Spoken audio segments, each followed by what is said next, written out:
Hello and welcome to Indus News live from Islamabad. I'm Jawad Nehami and these are the headlines.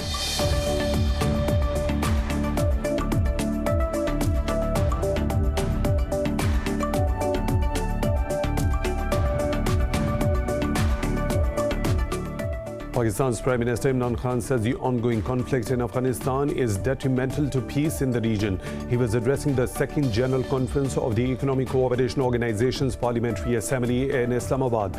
Khan called for a peaceful transition of power after the withdrawal of foreign troops from Afghanistan. He added that the UN resolutions are not being implemented in Kashmir and Palestine.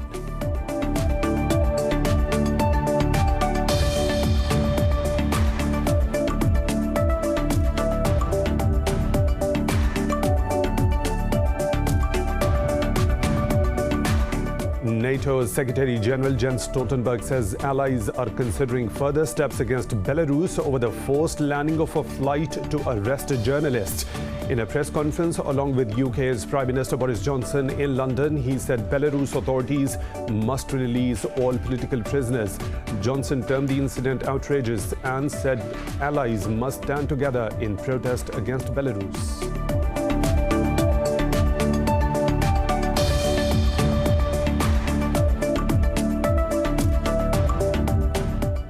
Russia's upper house has voted to withdraw from the Open Skies Treaty that allows surveillance flights over military facilities. The vote comes after US officials told Moscow last month that Washington decided not to re-enter the international pact. The bill will now need President Vladimir Putin's approval to come into effect.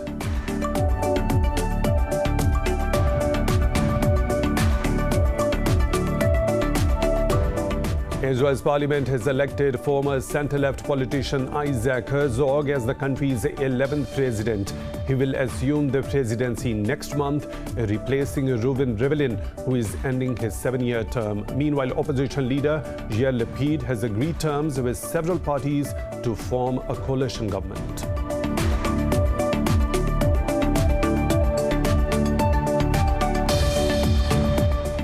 India has reported more than 132,000 new coronavirus cases and over 3,200 deaths overnight. Meanwhile, in Pakistan, 80 people have lost their lives to the virus and over 1,800 tested positive in the past 24 hours. Globally, the virus has claimed more than 3.5 million lives and infected over 171 million people.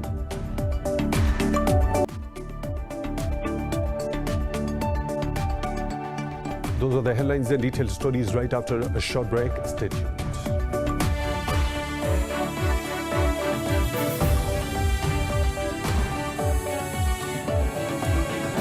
Welcome back, and now for the news in detail. Pakistan's Prime Minister Imran Khan says the ongoing conflict in Afghanistan is detrimental to peace in the region. He was addressing the second General Conference of the Economic Cooperation Organization's Parliamentary Assembly in Islamabad. Khan called for a peaceful transition of power after the withdrawal of foreign troops from Afghanistan. He added that the UN resolutions are not being implemented in Kashmir and Palestine, and people in the occupied territories are facing atrocities. He thanked speakers and representatives from Afghanistan, Iran and Central Asian states for their participation in the two-day event. The conference reaffirmed support for the right to self-determination of Palestinians and Kashmiris.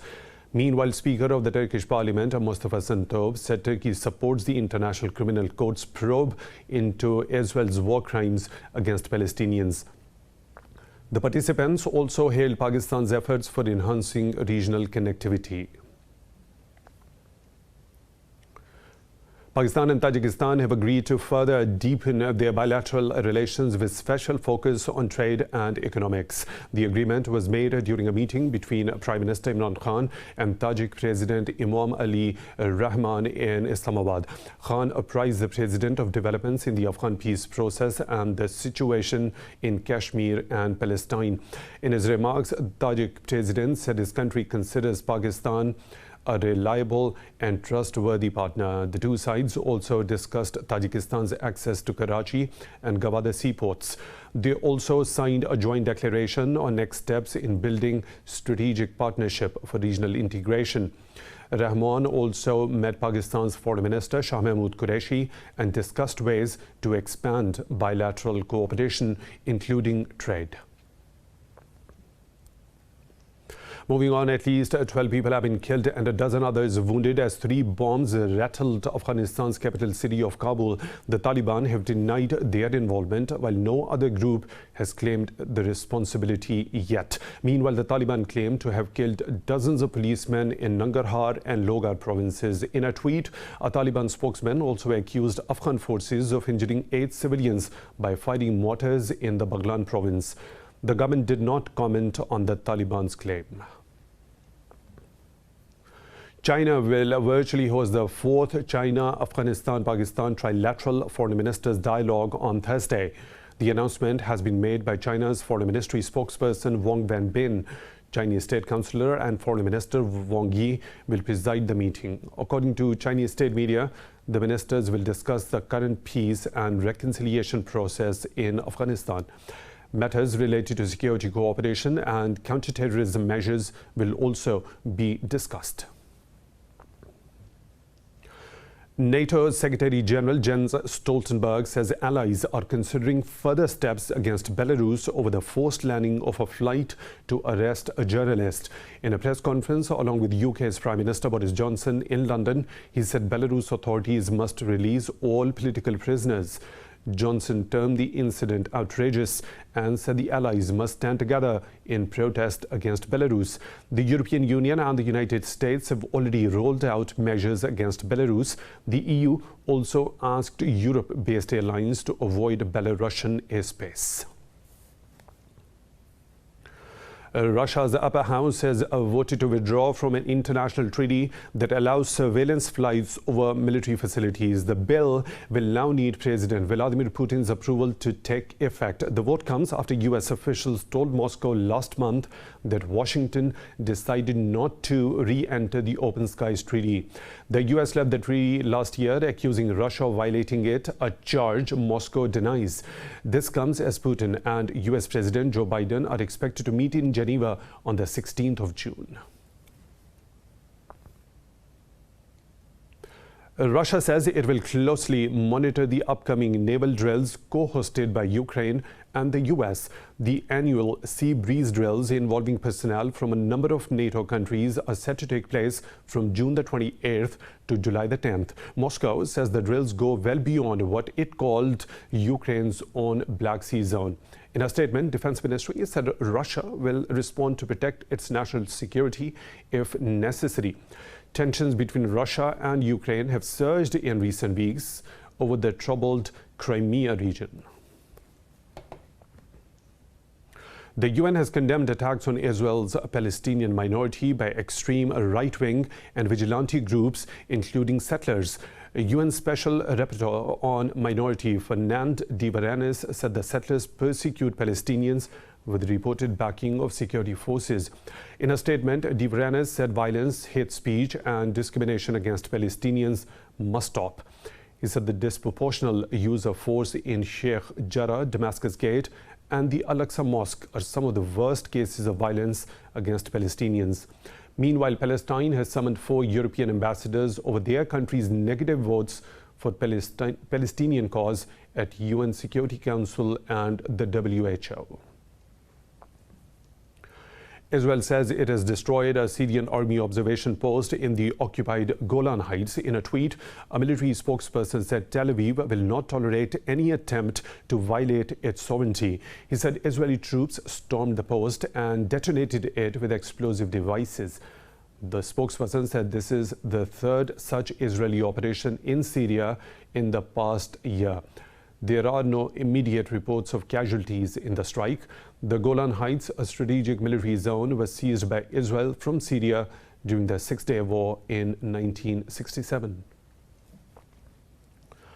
Israel's parliament has elected former centre-left politician Isaac Herzog as the country's 11th president. He will assume the presidency next month, replacing Reuven Rivlin, who is ending his 7-year term. According to media reports, Herzog received 87 votes out of 120. His rival Miriam Peretz received only 27 votes. Meanwhile, opposition leader Yair Lapid has agreed terms with several parties to form a coalition government. Israel has held 4 national elections in the past 2 years amid a prolonged political crisis. In Syria, at least 8 people have been killed and scores injured when Kurdish-led forces fired live rounds at protesters in Manbij. The people are demanding the end of the Kurdish minority rule over a mainly Arab tribal population. The US-backed forces imposed a curfew on the city and beefed up checkpoints around its main routes. Many shops heeded a call for a general strike. This came a day after security forces killed another person in demonstrations. Meanwhile, US Ambassador to the UN, Linda Thomas-Greenfield, is set to visit the Turkey-Syria border. She will convey Washington's strong support for humanitarian access into Syria. The remaining parties to the 2015 nuclear deal are set to meet today for a wrap-up session in Vienna. In a statement, the European Union said participants will continue talks for a possible US return to the deal. As the chair of the talks, Brussels said delegates will also mull how to ensure the deal's full and effective implementation. It said the discussions will be adjourned for at least a week. Turkish President Tayyip Erdogan says Ankara hopes to maximize cooperation with Egypt and Gulf nations on a win-win basis. In an interview, Erdogan said Ankara is determined to restart the process of bilateral diplomatic ties. He said Turkey has serious potential for cooperation with Egypt in a wide spectrum of areas from the eastern Mediterranean to Libya. Turkey has in recent months been pushing to repair ties with the regional powers as it sent a delegation to Cairo and Riyadh for talks. Erdogan expressed desire to use these opportunities for better relations at the maximum level. Azerbaijan says nearly 40 Armenian troops crossed into its territory on Tuesday before they were forced to retreat, but Armenia denied the allegations and termed the claims as disinformation. In a statement, the Azeri Defense Ministry said no weapons were used by its forces during the skirmish. It described the Armenian action as a provocation. Last month, both countries accused each other of sending troops across the border in separate incidents. In November, a Russian brokered ceasefire halted weeks of fighting between ethnic Armenians and the Azeri army over the Nagorno-Karabakh.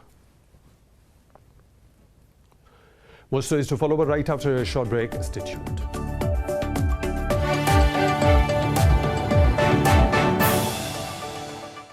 Welcome back. India has reported more than 132,000 new coronavirus cases and over 3,200 deaths overnight. Globally, the virus has claimed more than 3.5 million lives and infected over 171 million people. More in this report. As the COVID-19 pandemic lingers on, it has rendered irreparable losses to communities around the world. A new report suggests that Africa now faces increasing recession, growing violence and higher unemployment. But many rich nations continue on the path to recovery after a year of deaths and distress with their ample resources. Britain is in talks with AstraZeneca for the doses of their vaccine modified to better target the variant first identified in South Africa. Japan is also reportedly planning to pledge an additional $800 million to World Health Organization's COVAX program. Meanwhile, World Health Organization says the newly approved China Sinovac vaccine prevents symptomatic disease in 51% of those vaccinated and prevents severe symptoms and hospitalization in 100% of samples. And today, I'm happy to announce that the Sinovac CoronaVac vaccine has been given WHO emergency use listing after being found to be safe, effective, and quality assured following 2 doses of the inactivated vaccine. Furthermore, the easy storage requirements of CoronaVac make it very suitable for low-resource settings. In India, while the second wave recedes, doctors continue to see an uptick in the host of dangerous fungal infections. The Health Ministry plans to more than triple the daily vaccinations by going from 3 million to 10 million doses a day in July and August. Meanwhile, in Australia, Victoria State has extended the snap lockdown for another week to contain the outbreak of the highly contagious Gamma variant. In the end, this is about saving lives. It's why, on the advice of the Chief Health Officer, Professor Sutton, the current restrictions remain in place for Melbourne for a further 7 days with some small changes. Israel says the small number of heart inflammation cases, mainly in young men who received Pfizer's vaccine, were likely linked to their vaccination. Turkmenistan's president has claimed in a rare foreign interview that the Central Asian country has suffered no coronavirus cases. In Pakistan, 80 more people have died of coronavirus over the past 24 hours. The Health Ministry says the country's death toll is approaching 21,000. The ministry reported over 1,800 infections overnight, pushing the nationwide caseload above 924,000. Over 848,000 people have recovered from the virus so far, whereas the number of active cases stands at 55,000. Over 3,700 of them are in critical condition.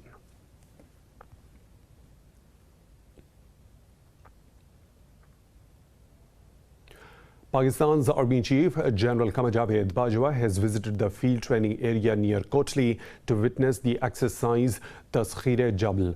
According to military's media wing, the Army Chief was briefed on the conduct modalities of the drill. General Bajwa appreciated the professionalism of the participating troops and expressed satisfaction over combat readiness of the formation. He said rigorous training and continued practice of operational drills are imperative for effective response to wide-ranging threats. The exercise is aimed at enhancing operational preparedness of formations. The units participating in the exercise will rehearse various defensive and offensive tasks in the mountainous terrain. In Myanmar, the anti-coup activists have continued their rallies in Mandalay and Sagyang region. Meanwhile, Indonesia has called on ASEAN to immediately appoint an envoy to Myanmar. At a news conference, the country's foreign minister, Retno Marsudi, said an inclusive dialogue should be encouraged to solve the political crisis. Burma's civil disobedience group has welcomed the Marsudi's call. It said it is not the only one disappointed with ASEAN's lack of progress. In April, the bloc reached a 5-point consensus on Myanmar, including ending the junta's violence.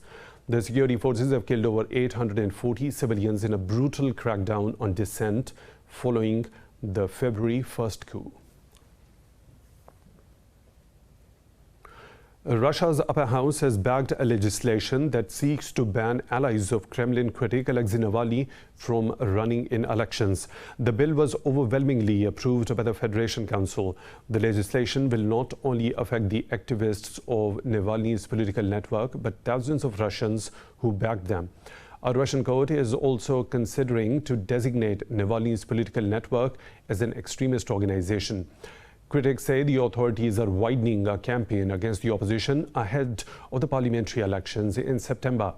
Earlier, 2 more political activists were detained, with the Kremlin terming their arrest a legal matter. The African Union has suspended Mali's membership in response to last week's military coup. In a statement, the bloc called for a transparent and swift return to the civilian-led transition. It threatened to impose sanctions on Bamako if the constitutional order is not restored. The bloc ruled on the Malian security forces to immediately lift all restrictions on the political leadership. Last week, Mali's junta arrested the interim leadership and pressured them to resign. The West African bloc, ECOWAS, suspended Mali's membership on Sunday. Chile's President Sebastián Piñera has called for open talks to draft the new constitution. Piñera's ruling coalition suffered a big loss last month in the election of representatives to work on the constitution. The outgoing president urged 155 elected representatives to abandon the politics of the trenches. In his annual State of the Nation address, Piñera said he will convene the new body in the coming days. He expressed hope that the Constitutional Convention will respect the limits and rules of its mandate. The representatives have 9 months to write the Constitution, which will then be submitted to a mandatory plebiscite. The largest ship in the Iranian Navy caught fire and later sank in the Gulf of Oman under mysterious circumstances. In a statement, the Iranian Navy said all the crew on board was disembarked safely. It was in waters near the Iranian port of Jazz on a training mission. State media said firefighting operations continued for hours but could not save the warship. In April, Iran said one of its vessels, the Saviz, was targeted in the Red Sea.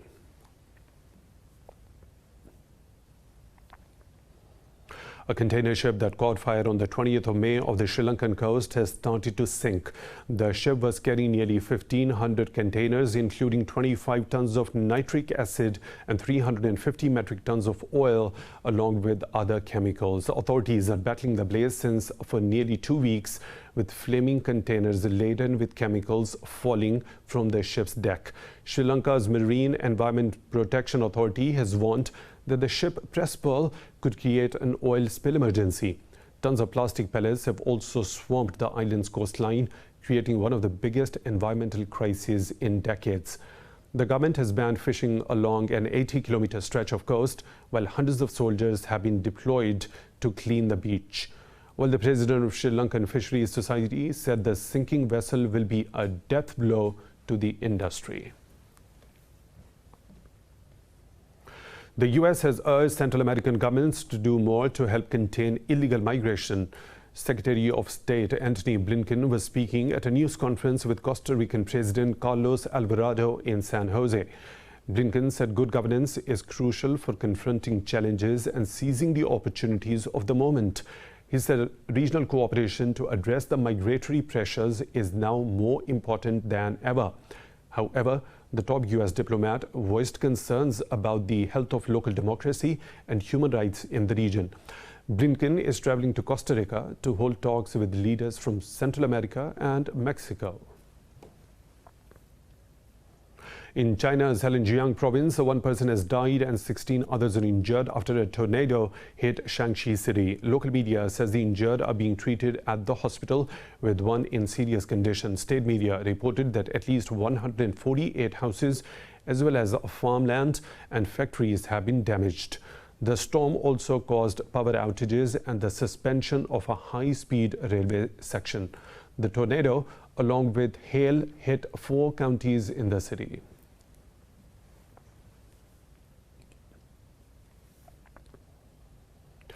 The world's largest acrylic swimming pool has opened in London, offering skyline views. It is suspended between 2 tall residential buildings 100 feet above the ground. Londoners bathe in the sun and swim in the 10 feet deep pool. The transparent structure is 25 meters in length and takes 375 tons of water to fill. Located near the US Embassy, the pool offers a vantage point for London's landmarks.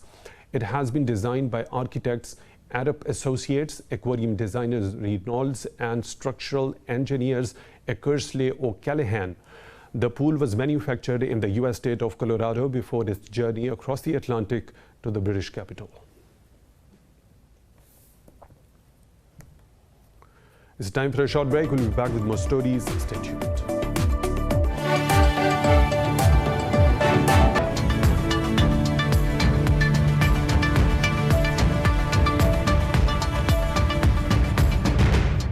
Another business updates. The UK has moved a step closer to joining the Comprehensive and Progressive Agreement for Trans-Pacific Partnership. The member nations of the CPTPP agreed to allow Britain to start the process of joining the pact. This comes after an online meeting of ministers from 11 countries that constitute the Trans-Pacific Trade Pact. They said Britain's inclusion will support mutual interests and common values shared by the member countries. In a statement, they said it will promote market-oriented principles and help counter protectionism. London has welcomed the decision, saying it will lay out its plans to the Parliament in coming weeks. The CPTPP removes 95% of tariffs between its members.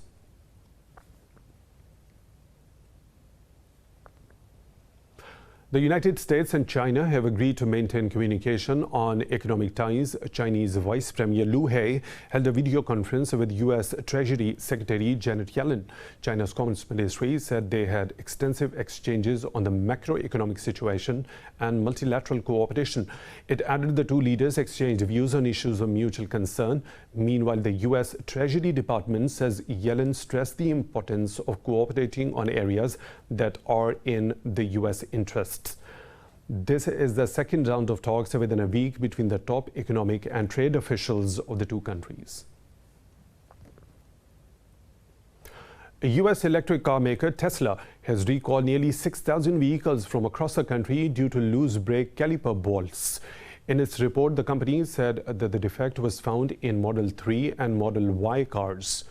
It added that Tesla has no reports of crashes related to the issue. The company has stepped up measures to prevent loosening of the bolts in the assembly process. The Wall Street stocks have climbed slightly ahead of a closely watched economic data this week. The Dow Jones Industrial Average Index traded nearly 0.25% higher at open, while the tech-heavy Nasdaq Composite opened close to 0.1% higher. The S&P 500 index inched towards a new record by opening 0.25% higher. Meanwhile, oil prices rose backed by an OPEC Plus decision to stick to its plan to restore a gradual supply to the market.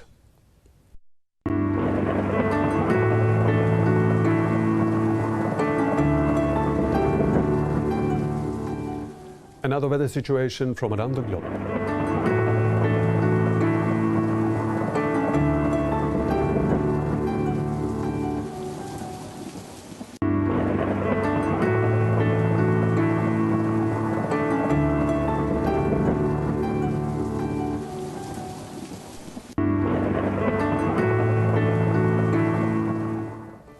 And that is all for now with the latest updates. You can follow us on social media at Indus News.